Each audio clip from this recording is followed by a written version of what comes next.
So today we have wandered out to Fort Boonesborough State Park. And as you all know, the westward expansion of the United States basically started here at another fort in Kentucky called Fort Harrod. Fort Harrod didn't have as good a luck as Fort Boonesborough does. So we're gonna go in and take a little peek, and then we're gonna go down to the river.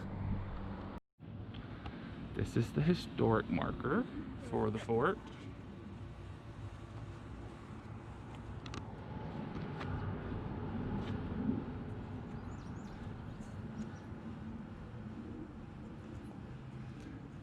Now, if I've not mentioned it yet, this is not the real Fort Boonesborough. The real fort was actually down on the river. We're going to go down there here in just a minute. This is a replica that was built. The man here in the hunting cabin said that he makes rifles and powder horns and knives. Now, in Kentucky, in the early days, buffalo and beaver furs were the most valuable. They used flintlock rifles to hunt the big animals, and then they used traps and snares for the smaller ones. They had big animal traps that were kept around the hog pens that kept out the panthers and the bears. Now, these are candles I made a couple weeks ago, and these are some I made today.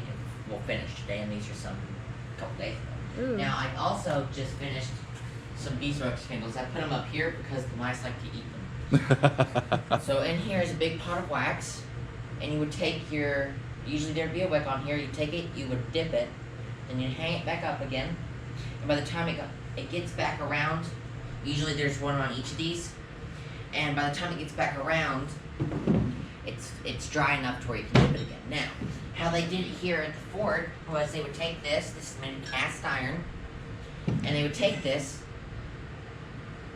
and they would take some coals from the fire, and they would set this on top of those coals, and they would let that heat up, and then they would take their tallow, which was animal fat, and they would set it in here and let it melt, and then they would drag their wick through it, let it dry, then drag it through again, so on. They could do this as well as, they could do that, they could dip them, or they could mold them. Now, molding the tallow candles, you would take your string.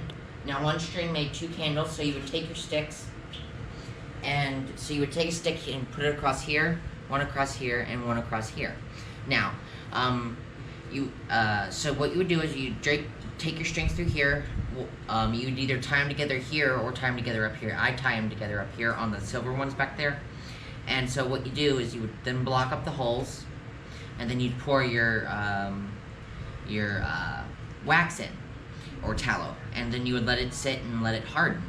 And when you were for sure that it was completely solid, you would then take the stuff off the bottom, cut the little strings, and then you would put it in a warm pot of water, okay, and let it melt just a bit so you could pull the candles out. Now, the lady wasn't in the lye soap cabin, but all you city people, if you don't know what lye soap is, you need to educate yourself, because it's good stuff for mosquito bites, chiggers, getting out stains, anything you can imagine.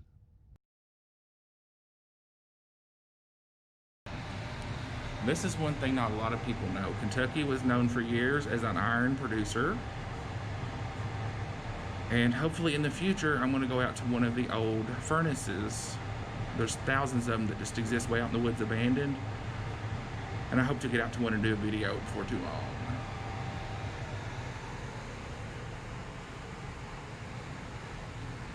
Look what a bellows. You can blow somebody's head off with that.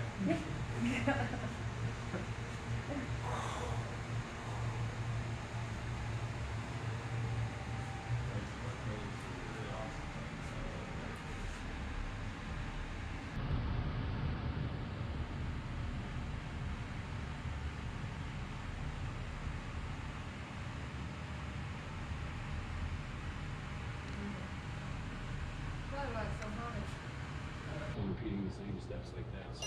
That's why. But I'm going to start again and do it over again. That's why it's a learning tool. So I'm trying to basically do it where eventually I just do it with no effort, where only do it in a heat or two, and where you just just kind of shave off the time as you go. That's how an apprentice will refine and build upon the knowledge that they have. The little crabs crawling. We'll keep going to the next stage. They all have those little hands. It is interesting. This charcoal and the bellows, I can understand why the technology lasted for so long, because it really does work really fantastic.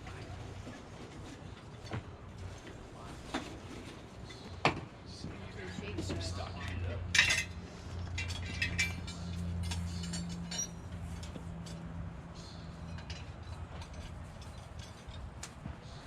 See, it's not just horseshoes.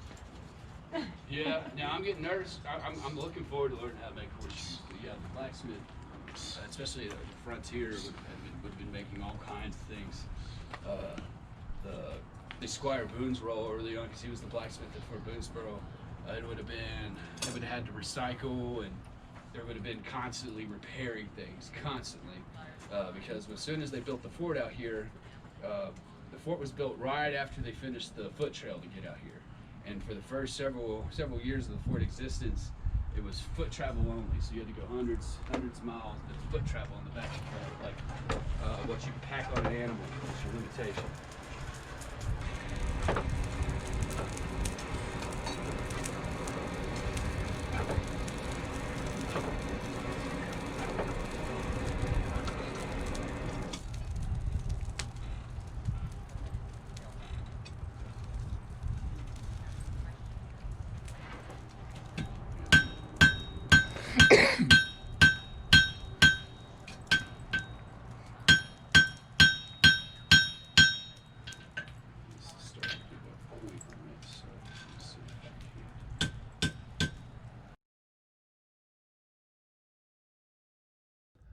When Kentucky was settled, it was actually a part of Virginia called Kentucky County.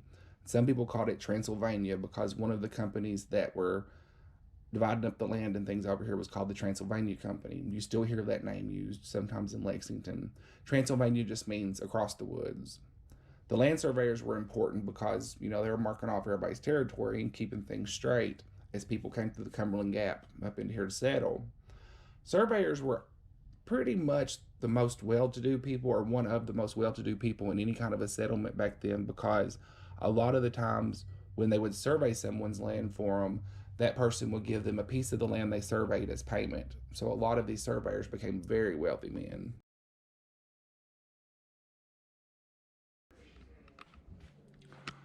There's an old Daniel Boone Parkway sign before they renamed it to Hal Rogers, who has done nothing compared to what Daniel Boone did in his life. But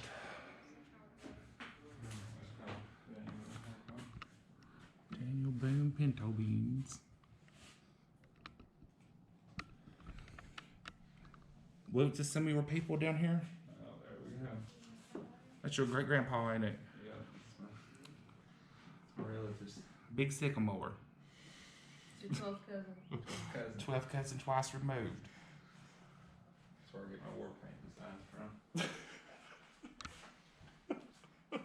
I should.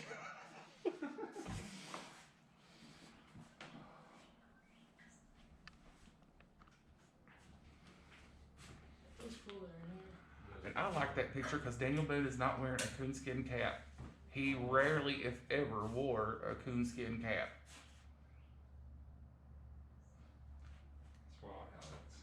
I was told by my Kentucky history professor, if I learned anything in that class other than brush and floss my teeth every day, it's that Daniel Boone did not wear a coonskin cap.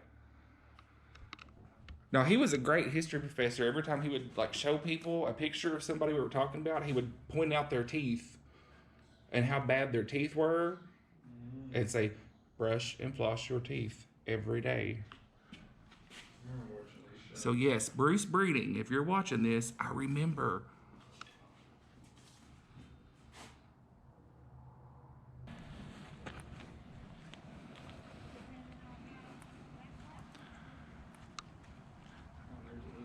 This is a prison, wasn't it?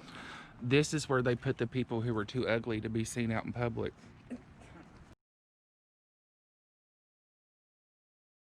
I'm going to show you with this though. Okay. I think it might be a little easier to understand with this.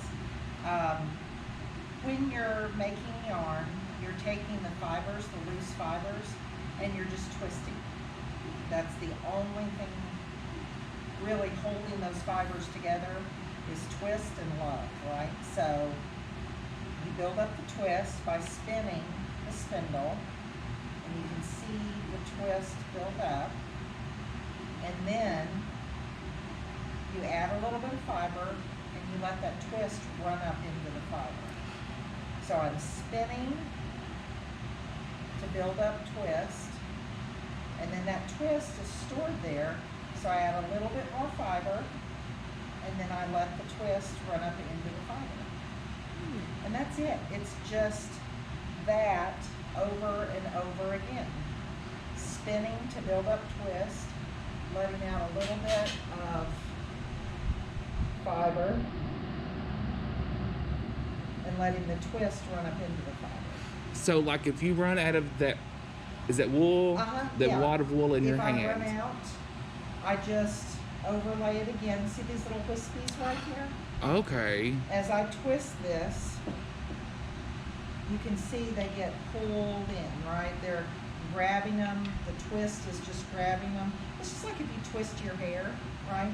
I was thinking like hair extensions and stuff. If you had hair, yeah, if you had long hair and you twisted it, then you've got a stronger piece of fiber than you did if you just kept, like you can break one hair, right? But you put a bunch of hairs together and you twist them, and now they're strong. And that's how they Okay. make rope and cordage and yarn. And then from here, we just wind it onto, in this case, the spindle. A spinning wheel does the exact same thing. You can see the spindle, right? So all a spinning Okay. wheel is doing is just letting me go faster. All right. So you can turn that spindle a lot faster. And if I want to make yarn using this, it still does the same thing. It builds up the twist, and then I let the twist into the yarn. Does that make sense? Yeah. No math.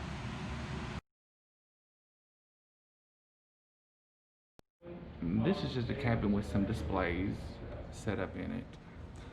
I was telling my friends I came here a long time ago as a reporter. It may have been this cabin. I was thinking it was another one. But they had what they called Pioneer Christmas, and you came here and you ate food that they would have eaten for like a Christmas dinner in the fort. And it was cooked the way they would have cooked it in the fort. And in the middle of your dinner, there was an Indian raid, and you had to hide under the tables. And the pioneers came out with their big shotguns.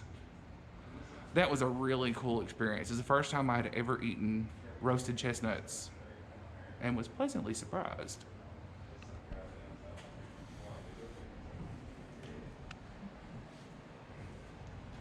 There's a bear. Do y'all remember the safety tips?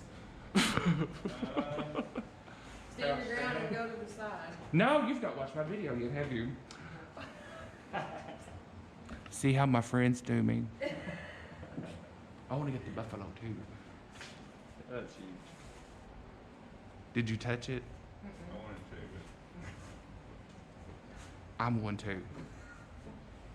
If I'll eat raw cake batter, oh God. Wow, it's really soft. And thick. Wow. Babe. We've got hand sanitizer in the car.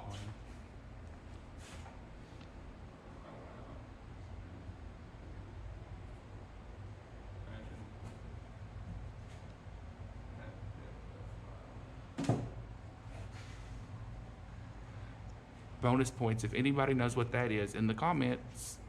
I bet a bunch of people don't.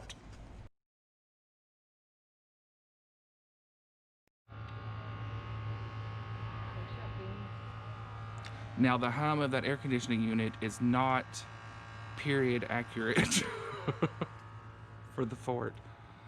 That bed looks to be though. I don't know how they slept in them rope beds. This cabin looks more like my house because there's dirty clothes everywhere. We don't have a fireplace.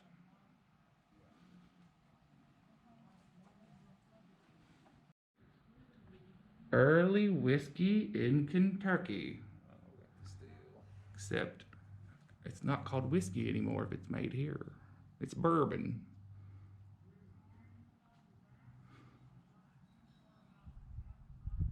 It's another thing I need to build at the farm. I just sell it though. I don't drink enough to have to make it.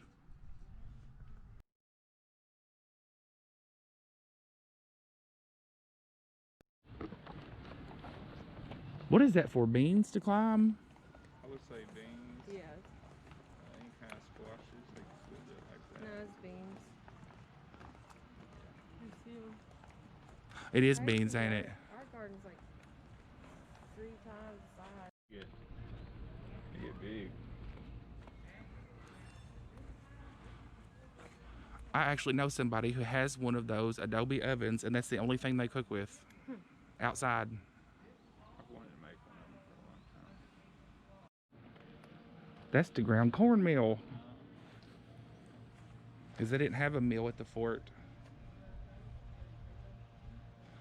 Well, that's it from the replica fort here at Fort Boonesborough.